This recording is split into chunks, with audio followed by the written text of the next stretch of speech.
What's your current perspective on the USA? Yeah, honestly, like, I don't know what the Trump is doing, but he's just really ruining things for everyone right now. Like, that's another reason why Canada's kind of doing shit. Like, I think, like, the whole worldwide, like, every country is actually struggling, not just Canada, but like, look at the cost of, like, gas. Like, this war situation needs to be settled because there's a ceasefire, then it begins, then there's a ceasefire, then it begins. Yeah. It's just all over the place, so they need to come to a conclusion and just wrap this up. So that's just the way I see it. This is a message to the US from a Canadian. Here's the proper response to what's going on with the wildfire and you guys getting the smoke from our wildfires. Hey, I hope you guys are okay. I'm so sorry this is going on. We're devastated for the things you're losing through this crisis. You guys were so good to us, and you helped us in our time of need when we had forest fires. You sent your firefighters and your resources our way for no extra charge. We're gonna do the same thing. And even if you didn't, we would do the same thing. Because that's what neighbors do. They help each other. Canada has the worst neighbors imaginable. They see your house has caught fire, and instead of sending help, calling 911 or asking if there's anything you need or how can we assist you in this situation, no, your neighbor goes, hey, your smoke is coming into my yard and I can't quite enjoy the summer. And this happened last year. Really? You know, it's not my fault your house caught fire by lightning strike or heat or whatever, but this got to stop. That's currently our situation right now. So I guess that's another double for Canada. Yeah, not the tea or coffee type, but dumb and cruel neighbors. Yeah. Can't wait for the current neighbors to move out permanently, because God, they're insufferable. When they catch fire, we send water bombers. Even our firefighters, one recently helping to fight a fire in Colorado, lost his life. We send help, they send complaints. Actually, sending letters to the Prime Minister, senators, yes, elected officials think we here in Canada have the power to control how the wind blows. So, Prime Minister Carney, stop telling the wind to blow down south. I'm pretty sure if our Prime Minister had that kind of power with the wind and the weather, we would have had other natural disasters other than smoke happen in other locations of the US of A or anywhere else in the world. So when you're dealing with that kind of stupid, I don't know if we can survive it, but here we are. Hey, we gotta go because we're gonna be late. Yeah, facts. Damn, why does the air look like that? Look like what, Cody? What the? Bro, why you got that mask on? Why you sound like that, bro? To do my word, fam? I don't know. Yo, oh my. You know, we gotta stop the fires up there. If we can help them, we'll help them. But maybe they should pay us some damages or something. I've never remembered this happening. Over the last 4 or 5 years, you saw it starting to take place. Canada should be paying us for the smoke related to the fires. That's a laugh. If anything, we should be paying them. I'll tell you why. First, let's look at where these fires are. Started in June, now impacting municipal areas where people are in Canada and the United States. They're in the middle of nowhere, in the far north of Canada, in the boreal forest. Riddle me this, Donald. How can we demand damages from Canada for naturally occurring fires in the middle of nowhere, hundreds of thousands of square miles, beyond any sort of management ability? You can't rake that land, sorry. And Donald says, I've never seen this kind of stuff before. There's a reason why, Donald. And I know you're going to hate to hear this, but the reason is human-induced climate change. Yeah, fires are a natural occurring event in these boreal forests up there. But due to human-induced climate change, it's now drier and warmer there like never before. I know you love that phrase. And yeah, that means more fires. But Donald Trump is in deep denial about that. I mean, just yesterday, he posted that he wanted to investigate National Academy of Science scientists for their work on human-induced climate change. Investigate the scientists. That sounds familiar, just like in the 17th century when the church went after Galileo for saying that the earth rotated around the sun. Blasphemy. Trump's new blasphemy. Human-induced climate change is real. So why should Canada go after us instead of us going after them?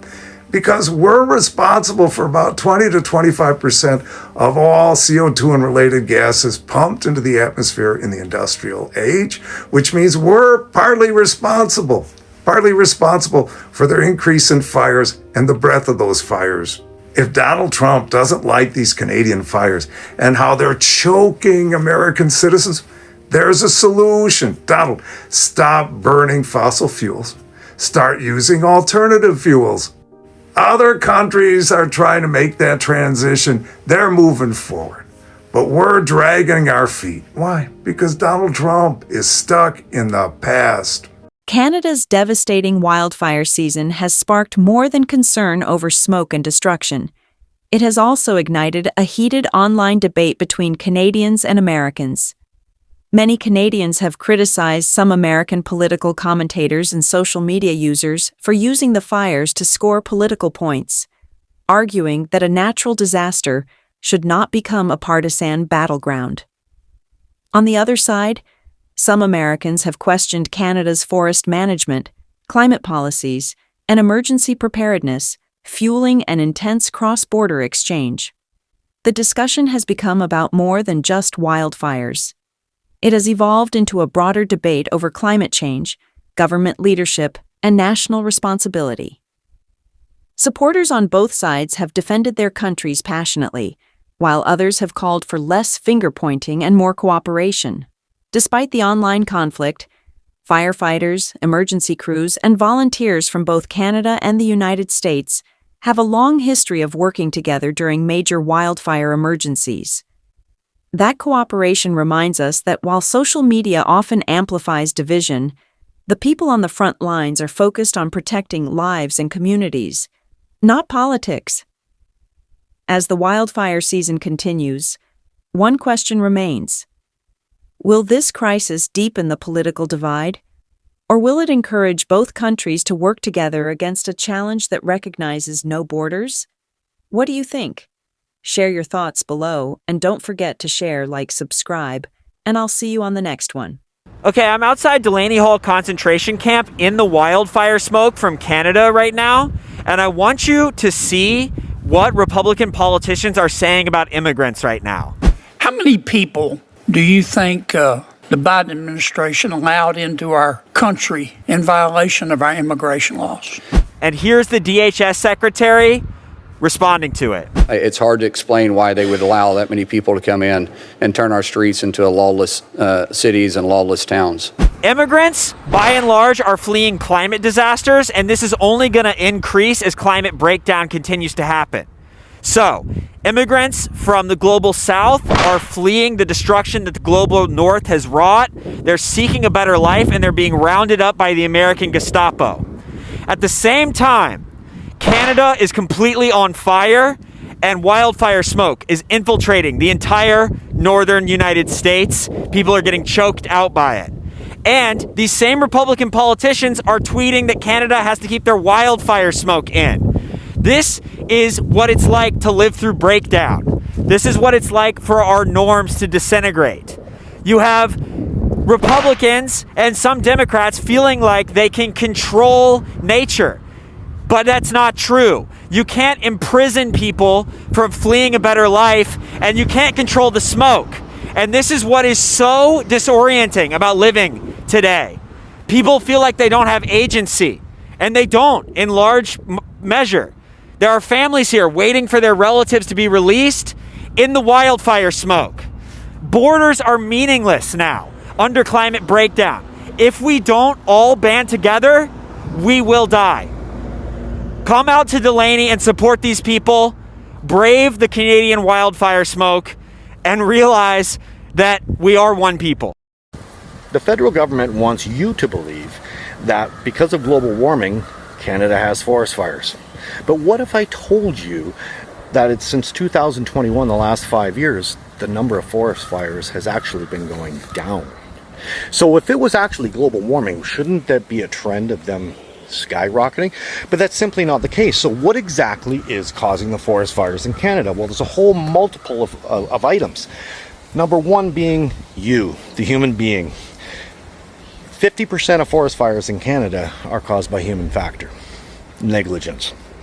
The other 50% is geography, weather, moisture, wind patterns. It's a whole bunch of things. Now, you take a look at the boreal forest, the largest forest of its kind in the world. It stretches from one side of Canada to the other. 31% of Canada is the boreal forest. Now, you take into grasslands and the lakes that are included in those areas, it's up to 51 or 52% of Canada. That's massive. So when you look at forest management, that's removing all the dead bush, the deadfall, the dead trees. Canada is 347 million hectares of forest. It's impossible to manage that. So the provinces and the federal government manage the forest that's close to populated areas and infrastructure. Imagine going 1,000 miles north where there's no population and a lightning strikes a tree and causes a fire. It can take a week or 2 weeks to get to that remote area to stop that fire, to slow it down.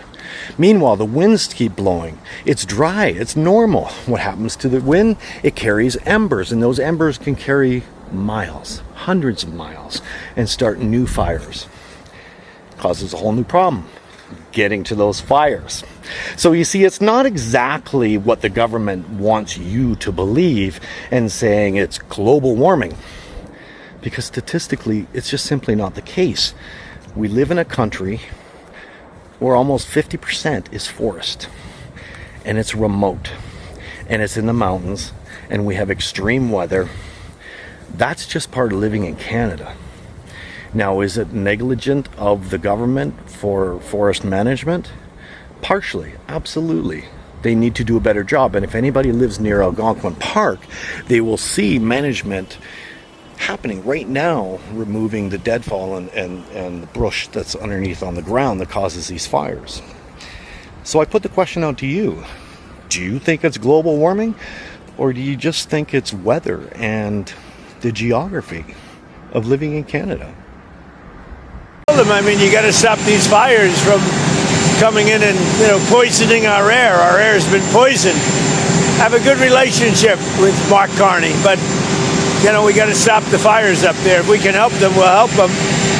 But maybe they should pay us some damages or something, or we should do some tariffs. But it was terrible. I mean, you had businesses closing. In particular, Michigan. You got to remind President Trump that there's 3.9 million acres burning in the United States right now. And if we had resources, we would send them down to our closest friends and allies.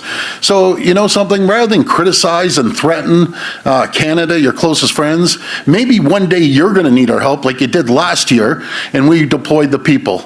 I get frustrated just listening to that bunch of rubbish. Just tariff the smoke. Oh. This guy is so smart. Hey, he'll just tariff the smoke. There's a solution. Why didn't anybody think of that first? And you know what? While we're at it, where do hurricanes come from, right?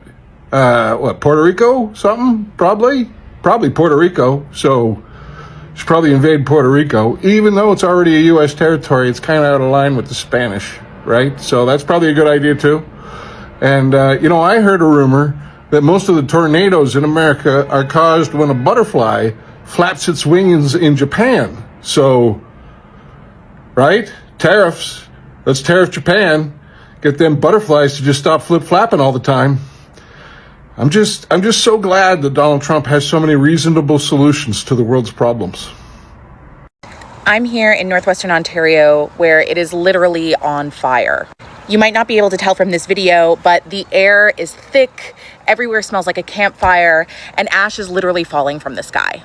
As of this morning, the Ministry of Natural Resources has said that there's 148 active wildfires burning in the region. So far, 6 communities, 5 of which are First Nations, have had to be evacuated. 7 more are on evacuation watch, and even here in Thunder Bay, we've been advised to prepare a 72-hour go bag just in case. It's upsetting, but perhaps not surprising, that Indigenous communities are being hit the hardest by this. Across the country, 80% of majority First Nations communities are in fire-prone regions. So not only are we dealing with a disproportionate number of evacuations, but many of our communities also have poor ventilation, insufficient resources in order to protect our lands, our resources, our livelihoods. How did we get to this moment? One thing has to be noted, that Ontario has been underfunding wildfire emergency services for the better part of a decade now. In the 2025 budget, Ontario only allocated $135 million to its emergency forest firefighting fund. Representatives from the Ontario Association of Fire Chiefs say that this money is basically just enough to keep the lights on. Last year, the province ended up spending over double that amount, $271 million on fighting forest fires, and still we have not seen the 2026 budget go up. And at the same time that we are seeing reserves being underfunded, emergency services underfunded, we also have this legacy of colonialism that has inhibited Indigenous peoples' traditional fire management processes. Laws like the Brush Fire Acts that have been around since the early 1900s effectively banned prescribed burnings and ceremonies that included burnings, and they did this as a way to assimilate Indigenous people and legislatively sever them from their traditional ways. In all, government has done very little to help revitalize these practices that they targeted, even as Western research has now proven what we already knew, which was that our practices were very effective at managing out-of-control fire conditions. There are a lot of reasons why we are in this moment, but it doesn't look like we're getting any reprieve anytime soon. As NWO Burns, Doug Ford is promoting a project to build a 3,300-kilometer pipeline through the region. Mark Carney has explicitly said that he is committed to Canada's emissions increasing in the immediate term. We know that climate change exacerbates the conditions that lead to out-of-control forest fires. Politicians know this too. Nonetheless, their message to us seems to be, burn, baby, burn.